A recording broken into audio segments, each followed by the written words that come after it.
In a quiet English countryside, far from the noise of the world, there lived a family of 5 daughters, girls raised with laughter, with curiosity, and with the hope that someday love would choose them too.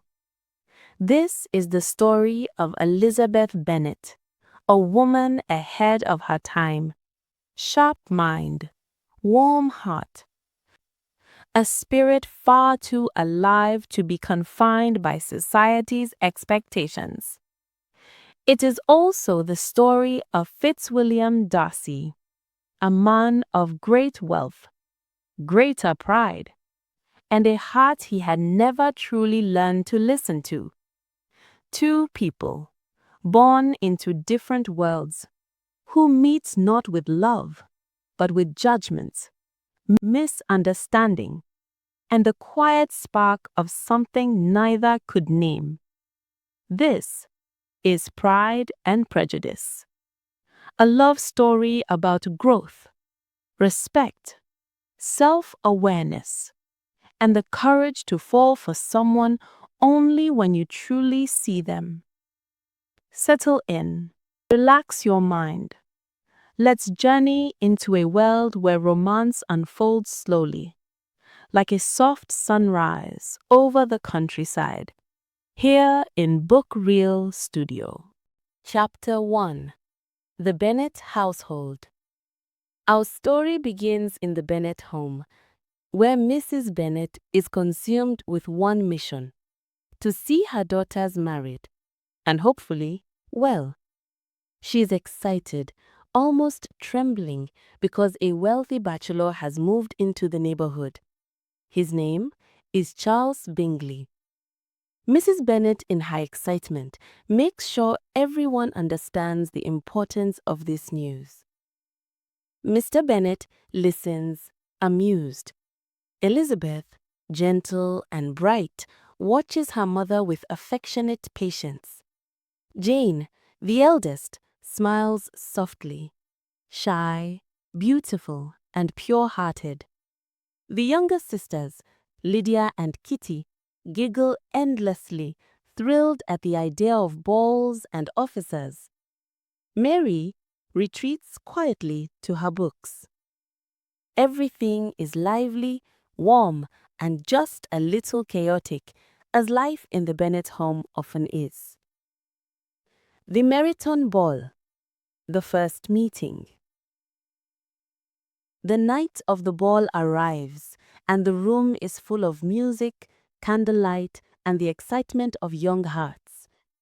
Jane meets Mr. Bingley, and their chemistry is instant.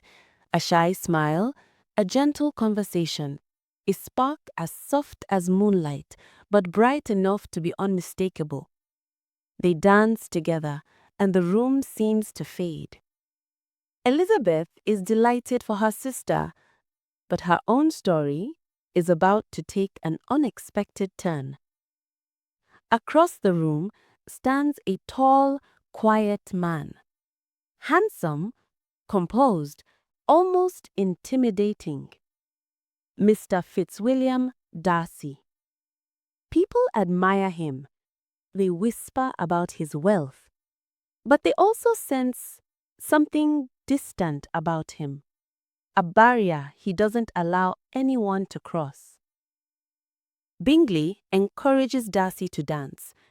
Darcy looks at Elizabeth and says, "She is tolerable, I suppose, but not handsome enough to tempt me." Elizabeth hears it, and instead of being crushed, she laughs. Not loudly, but with a quiet, knowing amusement. In that moment, their story begins, not with romance, but with a wound and a spark. Elizabeth and Darcy, the first impressions. Elizabeth sees Darcy as proud, cold, judgmental. Darcy sees Elizabeth as lively, but beneath him. Yet something shifts, slowly, Quietly, Darcy begins watching her.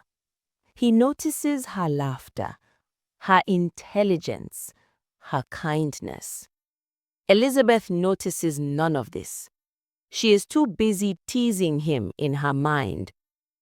Two hearts moving toward each other, but not yet ready to meet.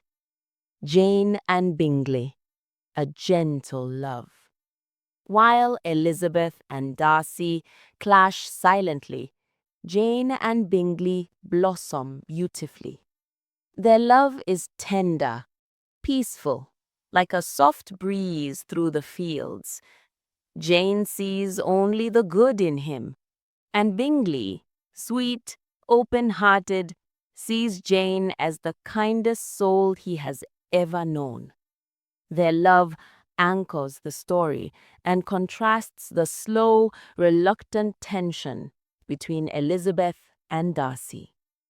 Darcy watches Elizabeth, a heart awakening. The more Darcy sees Elizabeth, the more unsettled he becomes. She laughs freely. She speaks her mind. She walks through life unbothered by wealth or status. She is everything he is not, and everything he didn't know he needed. But pride holds him back. He fights his feelings, silently, painfully, believing that loving her would be a mistake.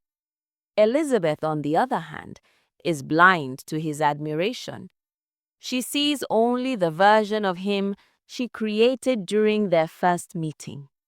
And so, the dance of misunderstanding continues. The Netherfield visit, storms, illness, and unexpected company.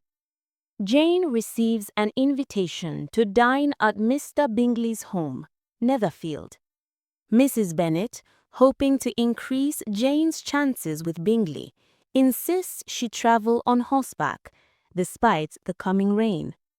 The sky darkens, the clouds open, and Jane arrives at Netherfield soaked, shivering, and soon feverish.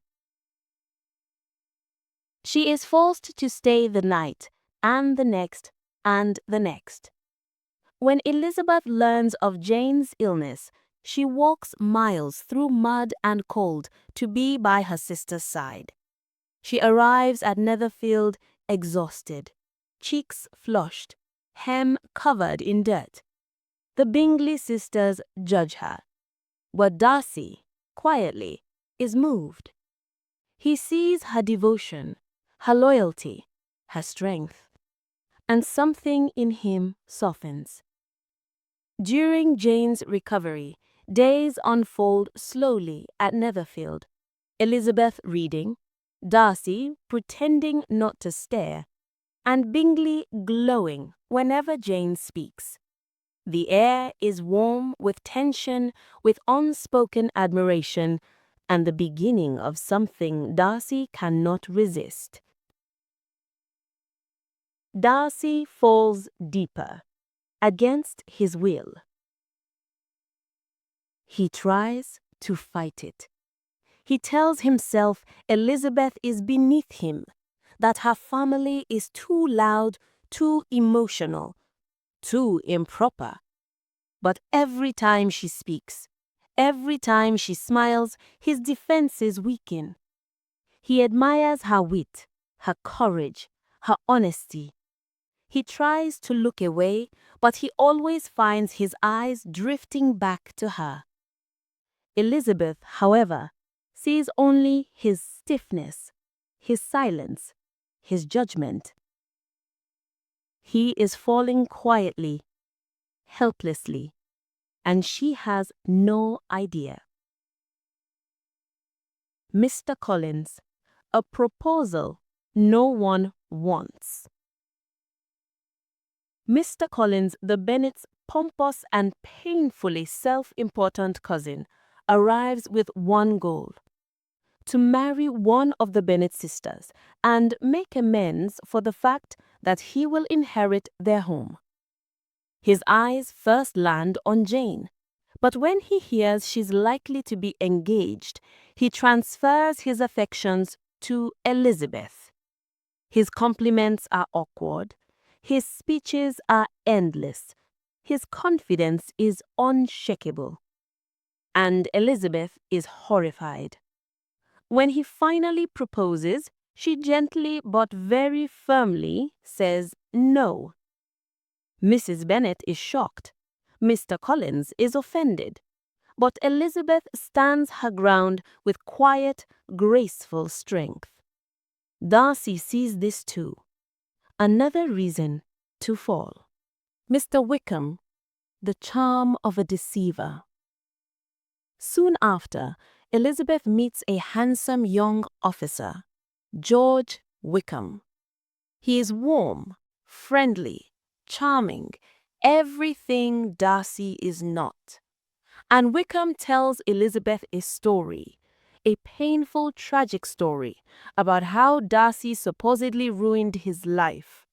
Elizabeth listens, hurt and furious on his behalf. The moment Wickham speaks, her dislike for Darcy deepens. Her prejudice grows roots. She believes Wickham completely. His charm blinds her, just as Darcy's quiet love for her remains hidden. This moment, this misunderstanding will shape everything that comes next. The Netherfield Ball. Sparks, tension, and wounds.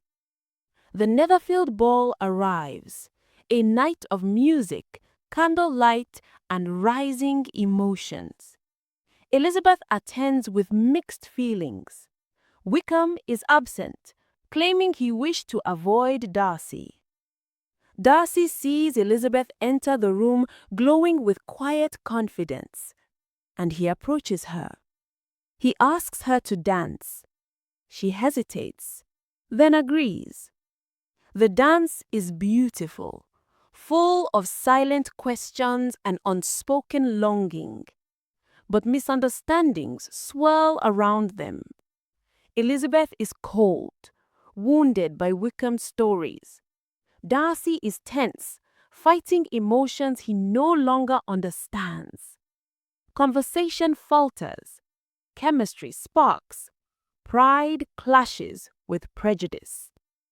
After the dance, Darcy watches her disappear into the crowd, knowing that something real is forming between them and fearing it at the same time.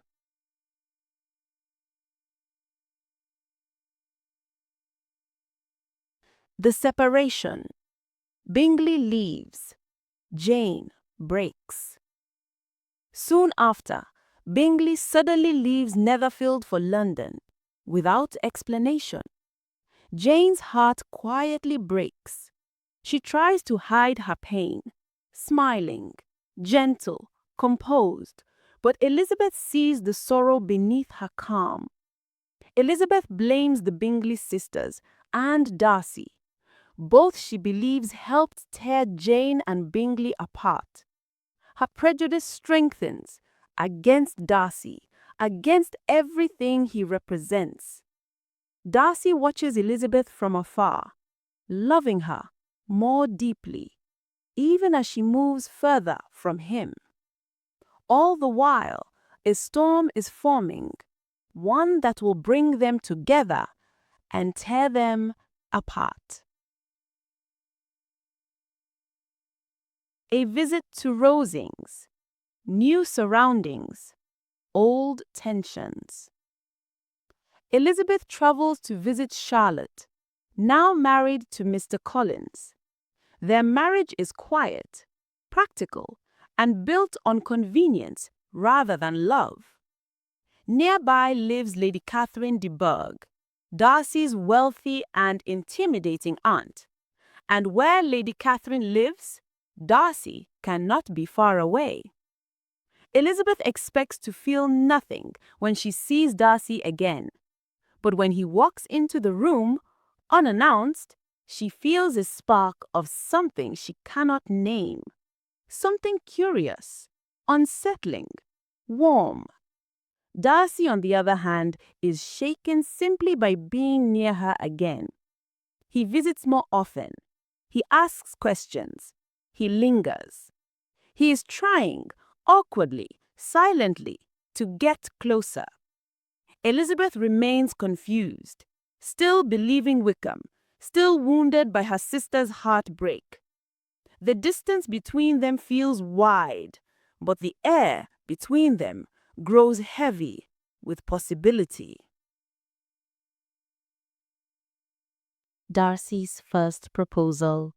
Passion meets wounds. One rainy evening, Darcy arrives with tension in his breath and fire in his eyes. He confesses, haltingly, painfully, that he loves her. Not politely, not calmly, but deeply and against his will. He tells her he loves her most ardently. But his pride, his wording, his tone wound her deeply. He speaks of her inferior connections, of how he struggled against loving her. And Elizabeth, hurt, furious, lashes out. She accuses him of destroying Jane and Bingley, of wronging Wickham, of being arrogant, proud, selfish. Every wound she has ever felt pours out of her heart. Darcy stands there, shocked, devastated, and silently shattered. This is the breaking point, the moment their pride and prejudice collide with full force. They part in anger, but neither heart is untouched. The letter. Truth reveals everything. The next morning, Darcy approaches Elizabeth with a letter in his hand. His voice is soft, almost pleading. He asks only one thing, that she reads it. In the letter, he pours out the truth he never intended to share. He explains why he separated Bingley and Jane, not out of cruelty, but because he believed Jane didn't love Bingley as deeply as he loved her. He feared Bingley would be heartbroken. And then he tells the truth about Wickham. Not a villainized story, a confession. How Wickham squandered money Darcy gave him. How he tried to run away with Darcy's younger sister Georgina, just 16, to claim her fortune. Elizabeth's hands tremble as she reads each word. Everything she believed begins to crumble. Her prejudice, her assumptions, her anger. She realizes she was wrong about Darcy, terribly wrong, and she whispers to herself, "Till this moment, I never knew myself." It is one of the most powerful moments in the novel, the moment Elizabeth awakens to her own heart. Elizabeth's transformation. From this point on, Elizabeth begins to see Darcy with new eyes, not as a cold, proud man, but as someone capable of deep love, vulnerability, and sacrifice.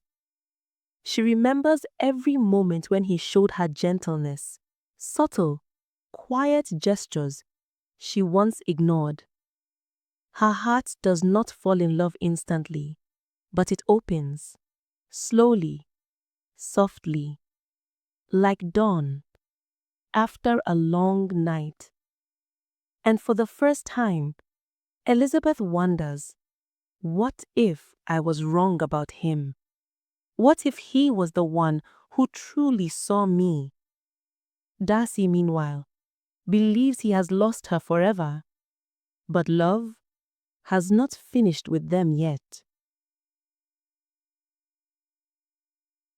A chance encounter at Pemberley. A shift in fate. Months later, Elizabeth visits Derbyshire with her aunt and uncle. They tour Pemberley, Darcy's grand and beautiful estate.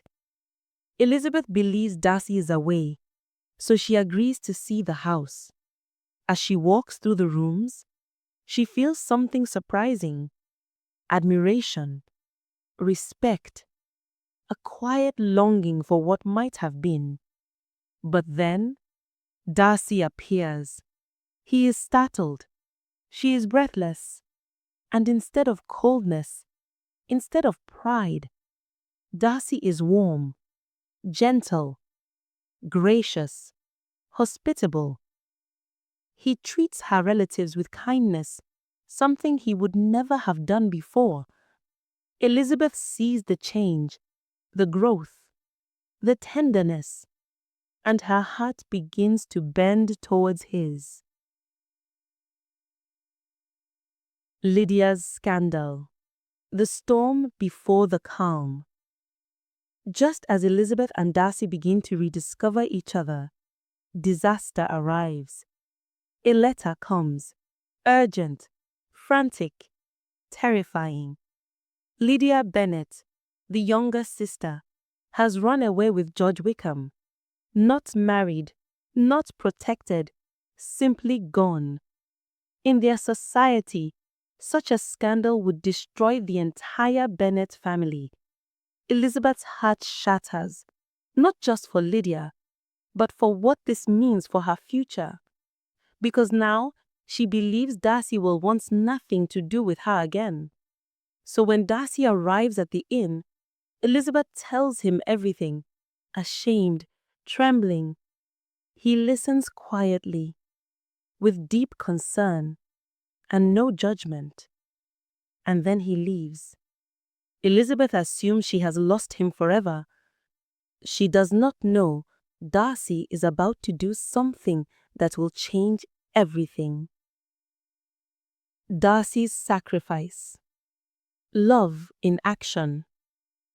Darcy begins a quiet search for Wickham, a search Elizabeth never asked for and may never hear about. He finds Wickham in a filthy lodging house. He negotiates. He reasons. He pays a heavy sum. Darcy gives money to settle Wickham's debts and persuades him to marry Lydia, saving the Bennet family's honor. And he does it all in silence. No praise, no credit, no expectation. He does it for Elizabeth because real love acts quietly and sacrifices deeply. When Elizabeth discovers the truth from her aunt, her heart changes forever. This is the moment she knows.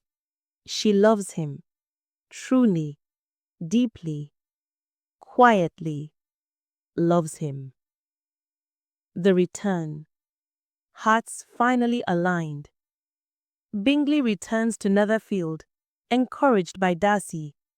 He proposes to Jane, and she says yes, with a smile that lights the room. Then Darcy comes with Bingley. He is quieter now, gentler, humbler. Every glance between them is full of unspoken tenderness. Elizabeth walks with him, their first private moment since everything changed. Darcy confesses that he still loves her, that her words gave him hope again. And Elizabeth, with a heart full of grace, tells him that her feelings are very much changed. Their eyes meet. Pride melts. Prejudice dissolves. Love finally finds its voice. The second proposal. A love that grew through fire. Darcy proposes again, not with pride, but with tenderness. And Elizabeth says yes. This time, their love is equal, honest, deep, unshakable. They marry, two souls transformed, two hearts humbled, two lives intertwined. Elizabeth, with her wit and warmth, Darcy, with his loyalty and quiet fire. Together, they become one of literature's most iconic couples. And that is the story of Pride and Prejudice, a journey through pride, misjudgment, growth, and the kind of love that changes who we are. A love that begins in misunderstanding and ends in perfect understanding. Don't forget to like, share, and subscribe to Book Reel Studio for more cinematic stories.